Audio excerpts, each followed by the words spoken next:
ఇప్పుడు జగన్ చెల్లెలే సొంత చెల్లెలే బయటికెళ్ళేసి కాంగ్రెస్ లో నుంచి దానిపైన విమర్శలు చేస్తుంది కదా. సో కానీ ఇప్పుడు జగన్ గారు ఒకరే ఒకవైపు ఉన్నారు, రిమైనింగ్ పార్టీస్ అని ఒకవైపు అయినాయి కదా, అయినా గెలుస్తారంటారా? సో ఈ 5 ఏళ్ల పరిపాలనలో జగన్ గారు చేసింది ఏంటండి? ఏపీలో కొన్ని రోజులు ఎలక్షన్స్ రాబోతున్నాయి కదా, ఏ గవర్నమెంట్ వస్తుంది అనుకుంటున్నారు? జగన్ ఎందువల్ల వైఎస్ఆర్సీపీ. ఎందువల్లండి? ఎందువల్ల అంటే అన్ని పథకాలు అన్ని సంక్షేమం అంతా బాగా అందుతుంది కదా, దాన్ని బట్టి జగనే వస్తారనుకో. కానీ ఇప్పుడు జగన్ గారు ఒకరే ఒకవైపు ఉన్నారు, రిమైనింగ్ పార్టీస్ అని ఒకవైపు అయినాయి కదా, అయినా గెలుస్తారంటారా? గెలుస్తారండి. అంటే వాళ్ళు ఓడిపోతామనే కదా అందరూ ఒక పక్కకు వచ్చింది. మ్హూ. సో దాన్ని బట్టి గెలుస్తారు. అంటే ఒకవేళ మళ్ళీ జగన్ గారు గెలిస్తే మరి ఎలాంటి మార్పులు చూడొచ్చు?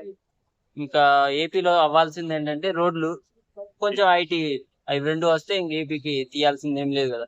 సో అవి రెండు కూడా వస్తాయి, బాగా డెవలప్ అవుతుంది అనుకుంటున్నాను. సో ఈ 5 ఏళ్ల పరిపాలనలో జగన్ గారు చేసింది ఏంటండి?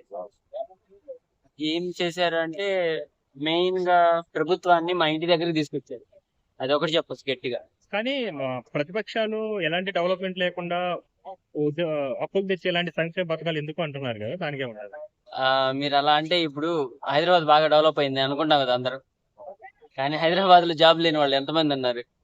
సో దాన్ని బేస్ చేసుకుని వాళ్ళు అనడం అలానే అంటారు, అనాలి కాబట్టి. మిగతాది ఏమి ఉండదు, మిగతాదంతా మామూలే. కానీ అలాగే జగన్ గారు తీసుకుని వచ్చిన 3 రాజధానుల గురించి కూడా ప్రతిపక్షాలు ఎక్కువ విమర్శలు చేస్తున్నాయి కదా, దానికే ఉంటుంది. ఇప్పుడు రాజధాని అనేది ఆ, మీ దగ్గర పెట్టుకుంటే మరి మాకు మాకు అలా ఉంటే బాగానే ఉంటది కదా. మా దగ్గర కూడా డెవలప్మెంట్ బాగా జరిగితే మాకు మంచిగా ఉంటది అనుకుంటాం కదా.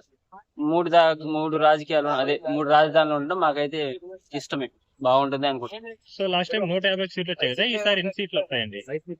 ఎబో 100. బాబు 100 వస్తుంది కదా. ఇప్పుడు జగన్ సొంత చెల్లెలే బయటికి వెళ్ళేసి కాంగ్రెస్ లో నుంచి దానిపైన విమర్శలు చేస్తుంది కదా, సో దాని గురించి ఏమంటారండి? ఆమె తన రాజకీయ భవిష్యత్తు వేరే దాంట్లో ఉంటే బాగుంటది అనుకుంటుంది, కానీ ఎక్కడికి వెళ్ళినా ఆమె చేసేది ఏం లేదు. అదే సో 1 ఊర్లో నెక్స్ట్ ఏపీకి మళ్ళీ సీఎం ఎవరు చూడాలనుకుంటున్నారు? జగన్ ని చూడాలి. Thank you. ఆ.